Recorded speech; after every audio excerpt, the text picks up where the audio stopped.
ओम श्री गणेशाय नमः। ओम नमः शिवाय। भगवान शिव और माता पार्वती आप सभी की मनोकामनाओं को पूर्ण करें। भगवान शिव और माता पार्वती के भक्तों को महाशिवरात्रि की प्रतीक्षा पूरे वर्ष भर रहती है। वर्ष 2023 में महाशिवरात्रि का पर्व 18 फरवरी को मनाया जाएगा। आज के इस वीडियो में हम आपको माता पार्वती और भगवान भोलेनाथ के विवाह की कथा को सुनाएंगे। शास्त्र अनुसार जो भी माता पार्वती और भगवान शिव की विवाह की कथा को सुनता है उसकी समस्त मनोकामनाएं पूर्ण होती हैं और मनपसंद जीवन साथी की प्राप्ति होती है, और जिनका विवाह हो चुका है उनका दाम्पत्य जीवन अति सुखमय हो जाता है। स्वयं तुलसीदास जी कहते हैं कि ऐसा विवाह ना हुआ है और ना होगा। तो आइए भगवान शिव और माता पार्वती के चरणों का ध्यान करते हुए इस दिव्य कथा को सुनते हैं। सब देवता अपने भांति भांति के वाहन और विमान सजाने लगे, कल्याणप्रद मंगल शकुन होने लगे और अप्सराएं गाने लगीं। शिव जी के गण शिव जी का श्रृंगार करने लगे। जटाओं का मुकुट बनाकर उस पर सांपों का मौर सजाया गया। शिव जी ने सांपों के ही कुंडल और कंकड़ पहने, शरीर पर विभूति रमाई और वस्त्र की जगह बागंबर लपेट लिया। शिव जी के सुंदर मस्तक पर चंद्रमा, सिर पर गंगा जी, 3 नेत्र, सांपों का जनेऊ, गले में विष और छाती पर नर मुंडों की माला थी। इस प्रकार उनका वेश अशुभ होने पर भी वे कल्याण के धाम और कृपालु हैं। भोलेनाथ का उपटन किया गया, लेकिन हल्दी से नहीं, जले हुए मुर्दों की राख से, क्योंकि भोलेनाथ को मुर्दों से भी प्यार है। एक बार भोले बाबा निकल रहे थे, किसी की शव यात्रा जा रही थी। लोग कहते हुए जा रहे थे, राम नाम सत्य है।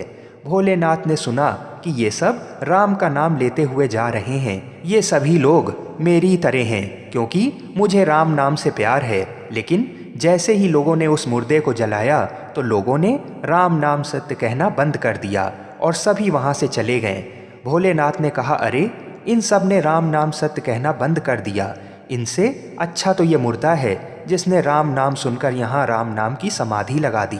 मुझे तो इनकी चिता से और इनकी भस्म से ही प्रेम है, इसलिए मैं इनकी भस्म को अपने शरीर पर धारण करूँगा। एक हाथ में त्रिशूल और दूसरे में डमरू सुशोभित है। शिव जी बैल पर चढ़कर चले, बाजे बज रहे थे। शिव जी को देखकर देवांगनाएं मुस्कुरा रही हैं और कहती हैं कि इस वर के योग दुल्हन संसार में नहीं मिलेगी। विष्णु और ब्रह्मा आदि देवताओं के समूह अपने अपने वाहनों पर चढ़कर बारात में चले।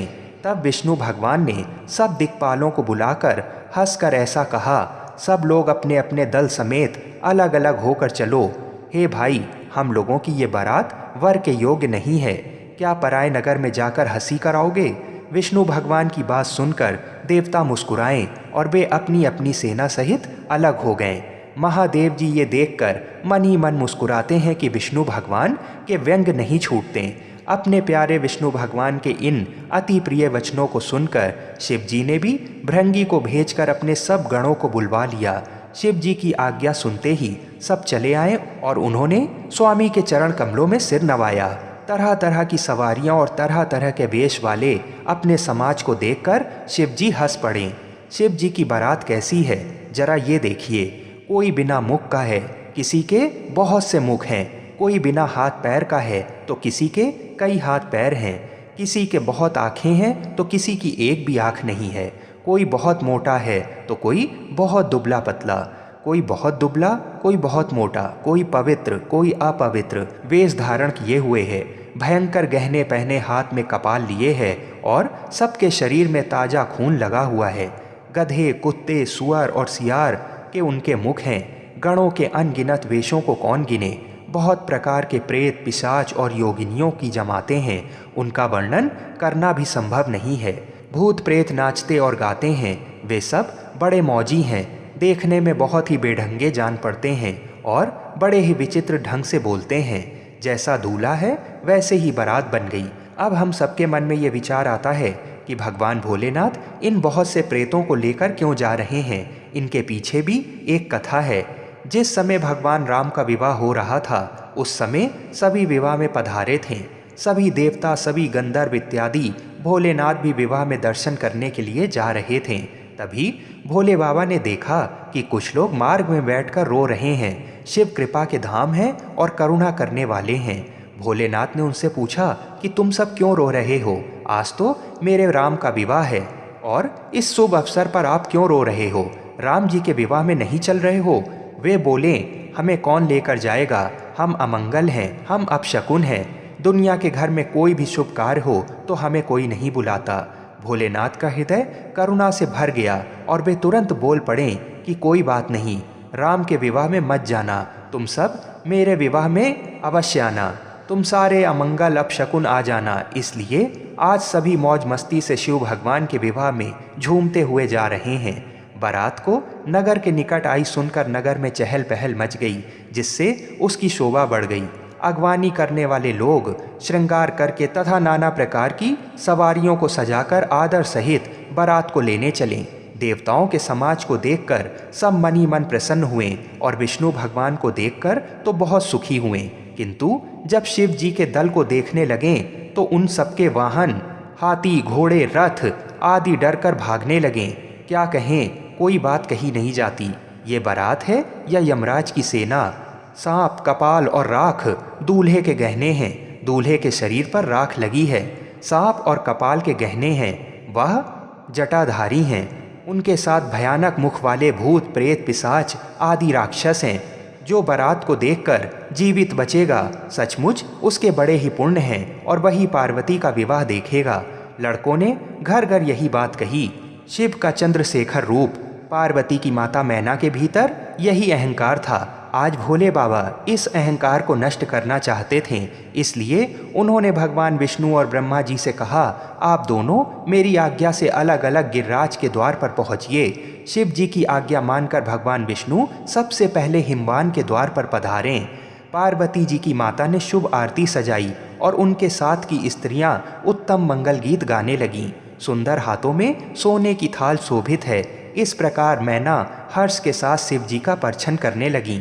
जब मैना ने विष्णु के अलौकिक रूप को देखा तो प्रसन्न होकर नारद जी से पूछा, नारद, क्या यही मेरे शिवा के शिव हैं? नारद जी बोले, नहीं, ये तो भगवान श्री हरि हैं। पार्वती के पति तो और भी अलौकिक हैं, उनकी शोभा का वर्णन करना मुमकिन नहीं है।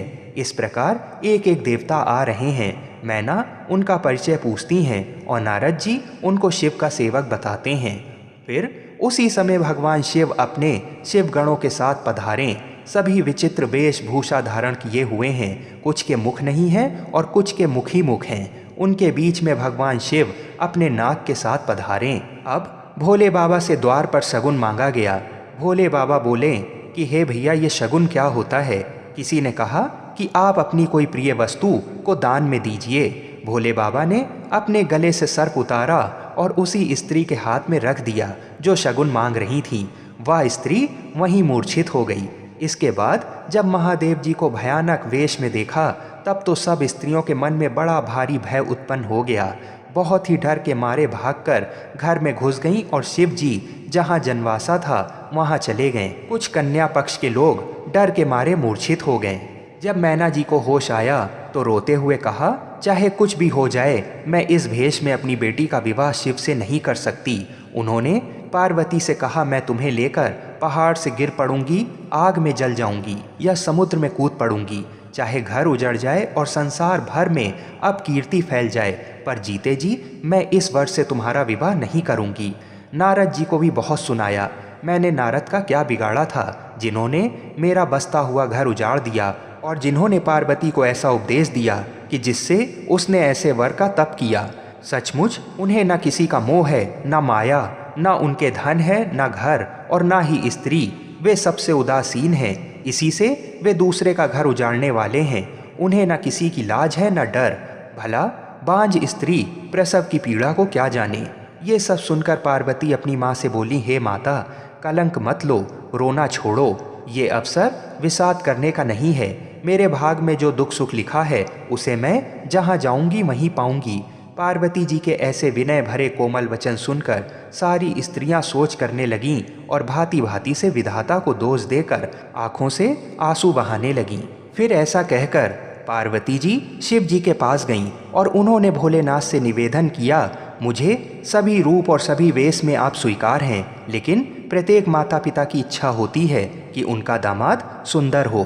तभी वहाँ विष्णु जी आ जाते हैं और कहते हैं, पार्वती जी आप चिंता मत कीजिए, आज जो भोले बाबा का रूप बनेगा उसे देखकर सभी दंग रह जाएंगे। ये जिम्मेदारी आप मुझ पर छोड़िए। अब भगवान विष्णु ने भगवान शिव का सुंदर श्रृंगार किया और सुंदर वस्त्र पहनाए। करोड़ों कामदेव को लज्जित करने वाला रूप बनाया है भोले बाबा का। भोले बाबा को इस रूप को आज भगवान विष्णु ने चंद्रशेखर नाम दिया है। बोलिए चंद्रशेखर भगवान की जय। इस समाचार को सुनते ही हिमाचल उसी समय नारद जी और सप्त ऋषियों को साथ लेकर अपने घर गए।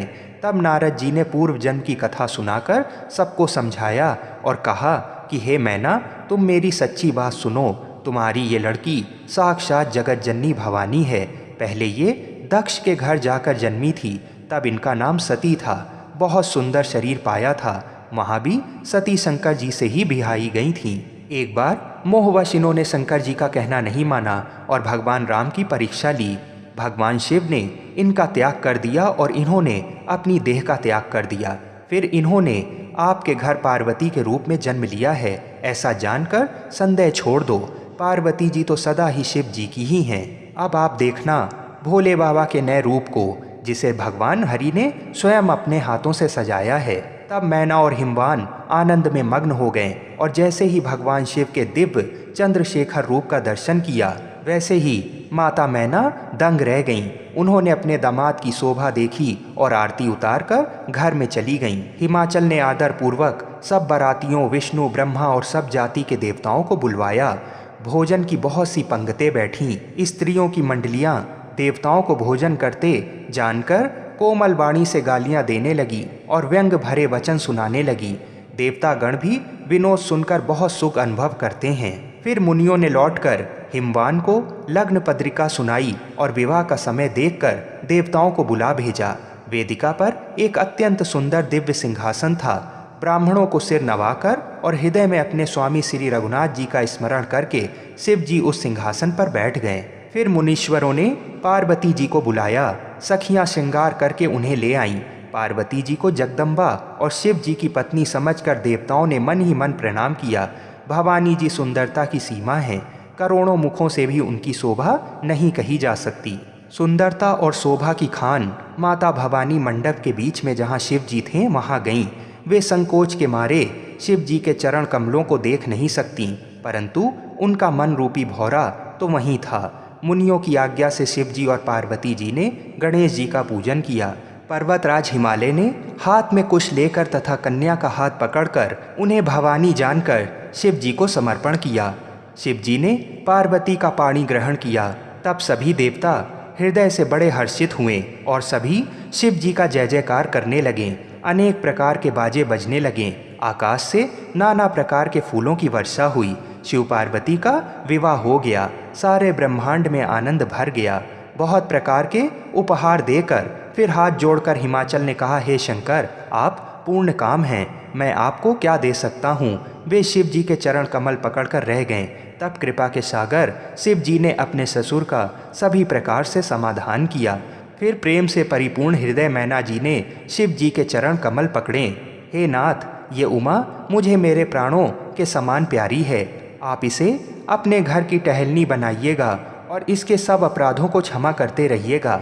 अब प्रसन्न होकर मुझे यही वर दीजिए। शिव जी ने बहुत तरह से अपनी सास को समझाया। फिर माता ने पार्वती को बुला लिया और गोद में बिठाकर ये सुंदर सीख दी, हे पार्वती, तू सदा शिव जी के चरणों की पूजा करना। नारियों का यही धर्म है। उनके लिए पति ही देवता है और कोई देवता नहीं है। इस प्रकार की बातें कहते कहते उनकी आंखों में आंसू भर आए और उन्होंने कन्या को अपने हृदय से लगा लिया। पार्वती जी माता से फिर मिलकर चलीं और सभी ने योग्य आशीर्वाद दिया। हिमवान अत्यंत प्रेम से शिव जी को पहुंचाने के लिए साथ चले। शिव जी ने बहुत तरह से उन्हें संतोष कराकर विदा किया। पर्वतराज हिमालय तुरंत घर आए और उन्होंने सब पर्वतों और सरोवरों को बुलाया। हिमवान ने आदर, दान, विनय और बहुत सम्मान पूर्वक सबकी विदाई की। जब शिव जी कैलाश पर्वत पर पहुँचे तब सब देवता अपने अपने लोकों को चले गए। शिव पार्वती विविध प्रकार के भोग विलास करते हुए अपने गणों सहित कैलाश पर रहने लगे। वे नित्य नए विहार करते थे। इस प्रकार बहुत समय बीत गया। तब 6 मुख वाले पुत्र स्वामी कार्तिकेय का जन्म हुआ। जिन्होंने आगे चल के तारकासुर का वध किया। तब तुलसीदास जी कहते हैं, यह उमा शंभु विवाहु जे नर नारी कहिए जे गावहीं, कल्याण काज विवाह मंगल सर्वदा सुख पावहीं। अर्थात शिव पार्वती के विवाह की इस कथा को जो स्त्री पुरुष कहेंगे और गाएंगे वे कल्याण के कार्यों और विवाह आदि मंगलों में सदा सुख पाएंगे। बोलिए भगवान शिव और माता पार्वती की जय। ओम नमः पार्वती पतये हर हर महादेव। आप सभी को महाशिवरात्रि व्रत की हार्दिक शुभकामनाएं।